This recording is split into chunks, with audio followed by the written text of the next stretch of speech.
بص، هو التقديم مش صعب ولا حاجة، بس الغلطة الصغيرة بتكلف كتير. خلي الفيديو ده دليلك وابدأ صح.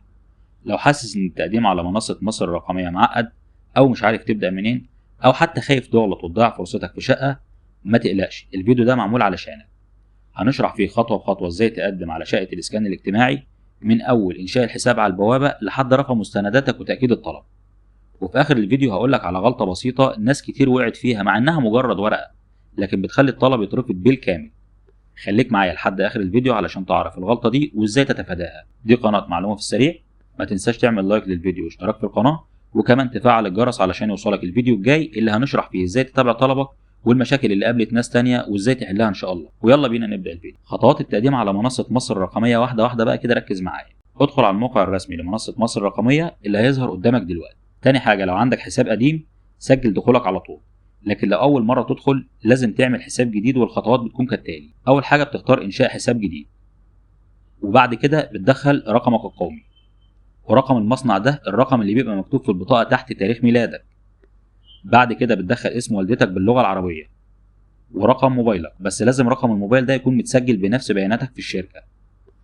بعد كده بريدك الإلكتروني، وده بيكون اختياري، يعني عايز تكتبه تمام، لو مش عايز خلاص. هيوصل لك كود تأكيد على رقم الموبايل برسالة، اكتبه علشان يتم التحقيق. وبعد كده هتكتب كلمة مرور قوية. بعد ادخال كلمة المرور دي الحساب بيكون اتعمل بنجاح، وبكده انت في منصة مصر الرقمية. اختار تصفح كل الخدمات، وبعد كده اختار من القائمة اللي هتظهر على اليمين الاسكان الاجتماعي ودعم التمويل العقاري. هيظهر قدامك حاجتين. اول حاجة استعراض الاعلانات وشراء الكراسات، وتقديم طلب حجز وحدة سكنية. لو اشتريت كراسة خلاص، لكن لو لسه اختار الاولى، وركز وانت بتختار الكراسة المناسبة لحالتك. ولو لسه ما شفتش فيديو الفرق بين الكراسات هسيبهولك في صندوق الوصف. وبعد كده هتحدد الكراسة اللي اشتريتها، وابدأ خطوات التقديم اللي بتبدأ كلها بنفس الشكل. اضغط على تقديم طلب حجز وحدة سكنية.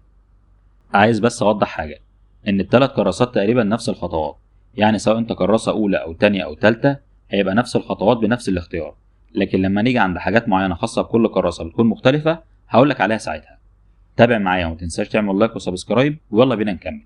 اختار الاعلان حسب الكراسه اللي انت اشتريتها، وما تنساش ان احنا طبعا في الطرح الثاني من سكن لكل المصريين 7. وفي شريحه الدخل بتختار منخفض او متوسط. وبعد كده بتعلم على موافق على الشروط والاحكام، وتدخل بقى لبياناتك الشخصيه، ولو في حاجه مش متحدثه حدثها. وبعد كده بيانات السكن دخلها ودوس التالي.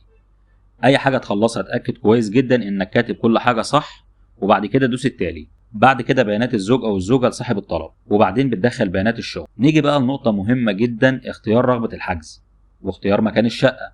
خد بالك انك بتختار المحافظه اللي حضرتك مقيم فيها او شغال فيها، او مدينه جديده تابعه للمحافظه بتاعتك.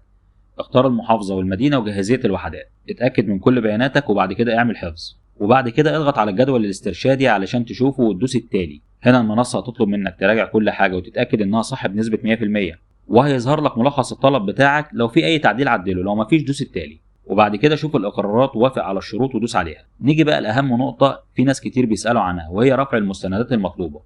ودي النقطه المختلفه ما بين الثلاث كراسات. بالنسبه للكراسه الاولى اللي هي وحدات سكنيه محافظات تحت الانشاء، او الكراسه الثانيه اللي هي وحدات سكنيه عام وعملاء سابقين، هتجيب كل الاوراق، ودي شرحناها بالتفصيل في الفيديو اللي فات، وهسيب لك اللينك في الفيديو صندوق الوصف. وما تنساش الاقرار والاستماره تملاهم بخط واضح من غير شخبطه وتمضي عليهم. وخلي بالك في ملحوظه مهمه جدا، لو انت كنت مقدم على شطا او عزبه البرج او الغردقه وعديت سن ال50، في الحاله دي هتقدم باسم مستفيد بديل، يعني ببساطه هتقدم باسم حد تاني زي ابنك او زوجتك مثلا، وبتمضوا انتوا الاثنين على الاقرار الخاص بالمستفيد البديل. وما تنساش تحط اثبات صله القرابه. لو انت في الكراسه الثالثه اللي هي مدن جديده ومحافظات لعملاء سكن 5 فقط، يعني اعلان تكميلي، دي بقى مختلفه عن اللي فات، ومش هتجيب كل الاوراق. ركز بس معايا واعمل لايك وسبسكرايب، ويلا بينا نكمل. لو انت خارج الاولويه هتملى الاقرار والاستماره وايصال صاحب جديه الحجز القديم، ولو في تعديل في الحاله الاجتماعيه عدلها في استماره الحجز الالكترونيه وحط المستند اللي يثبت ده، يعني قسيمه زواج لو كنت اعزب واتجوزت مثلا.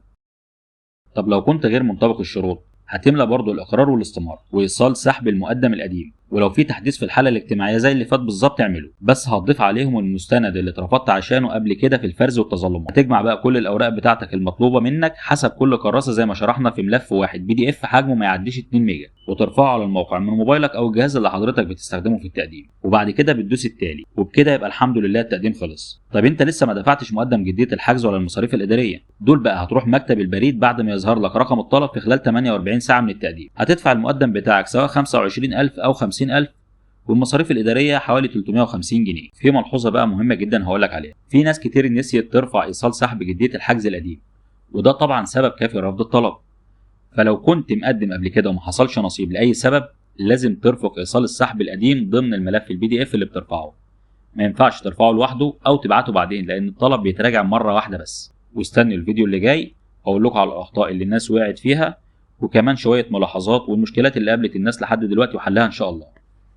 قبل ما نقفل بقى عايزكم تتابعوا سلسلة الفيديوهات اللي فاتت، اللي هي الفرق بين الكراسات الثلاثة والمستندات المطلوبة والتفصيل وشروط التقديم. هتلاقوا الروابط كلها في الوصف أو التعليق. ولو عندك أي سؤال اكتبه في الكومنتات وأنا هرد عليك إن شاء الله. وفي النهاية ما تنساش تعمل لايك للفيديو وتشيره مع أي حد ناوي يحجز، يمكن تكون السبب إنه يبدأ خطوة جديدة في حياته.